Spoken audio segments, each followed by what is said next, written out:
জয় শ্রীকৃষ্ণ চৈতন্য প্রভু নিত্যানন্দ শ্রী অদ্বৈত গদাধর শিবাসাদি গৌর ভক্তবৃন্দ। সমস্ত বৈষ্ণব ভক্তবৃন্দের শ্রীচরণে দণ্ডবাদ কোটি কোটি প্রণাম। হরে কৃষ্ণ। শ্রীমদ্ ভাগবত 12 অধ্যায় ভক্তিযোগ 15 নম্বর শ্লোক। যস্মান্নে দ্বিজাতে লোকান্ন দ্বিজাতে চ সঃ হর্ষমর্ষ ভয়েদগ্ন গৈর্মুক্তজ্জ স চ মে প্রিয়। যার থেকে কেউ উদ্বেগপ্রাপ্ত হন না, যিনি কারো দ্বারা উদ্বেগপ্রাপ্ত হন না এবং যিনি হর্ষ, ক্রোধ, ভয়, উদ্বেগ থেকে মুক্ত, তিনি আমার অত্যন্ত প্রিয় ভক্ত।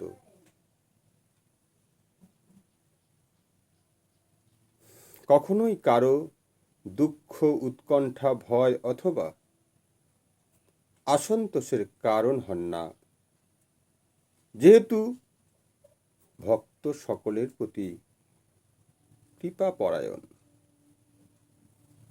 তাই তিনি কখনো এমন কোনো কাজ করেন না যার ফলে কারো উদ্বেগের সৃষ্টি হতে পারে। তেমনই কেউ যদি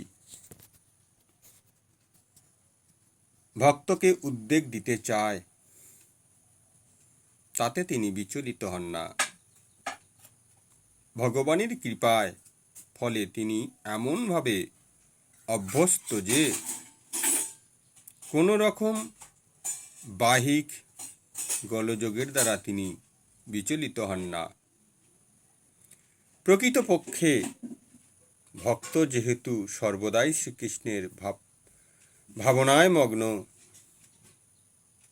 এবং শ্রীকৃষ্ণের সেবায় নিয়োজিত থাকেন, তাই জড়জগতের কোনো অবস্থায় তাকে বিচলিত করতে পারেন না।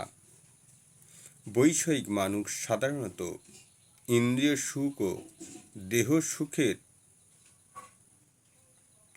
সম্ভাবনায় অত্যন্ত আনন্দিত হন, কিন্তু অন্যের ইন্দ্রিয় সুখভোগের সামগ্রী দেখলে এবং তা যদি তার কাছে না থাকে, তখন সে খুব বিমর্ষ ও পরশ্রী কাতর হয়ে পড়ে। যখন সে দেখে তার শত্রুর আক্রমণের সম্ভাবনা রয়েছে, তখন সে খুব ভীত হয়ে সমস্ত হয়ে পড়ে এবং তার জীবনে ব্যর্থতা এলে সে হতাশ হয়ে পড়ে।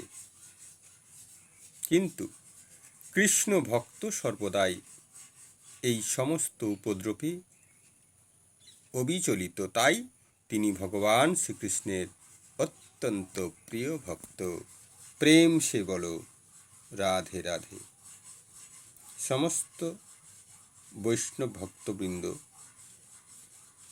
সবাই বেশি বেশি করে শেয়ার করবেন এবং কোনো ভক্ত যদি নূতন হয়ে থাকেন তাহলে এই চ্যানেলটিকে সাবস্ক্রাইব করে রাখবেন। সবার আগে এই ভগবানের অমৃত বাণী সবার আগে আপনাদের কাছে পৌঁছে যাবে।